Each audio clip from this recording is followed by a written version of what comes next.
पर बैठल रहे झाइरो के केसरे छौड़ा लो भाई गेले देखी के फेसरे छौड़ा लो भाई गेले देखी के फेसरे ओसरा पर बैठल रहे झाइरो के केसरे छौड़ा लो भाई गेले देखी के फेसरे काइल रहे हमारे जोर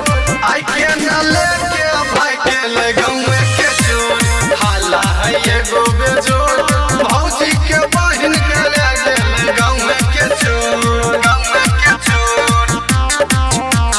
गाँव के चोर हाला है एगो बेजोर भौजी के बहिन के ले गेले गाँव के चोर भौजी के बहिन के बतैल कई संगतिया सुन के रोहित के लाई गेल गतिया सुन के रोहित के लाई गेल गतिया भौजी के बहिन के बतैल कई संगतिया सुन के रोहित के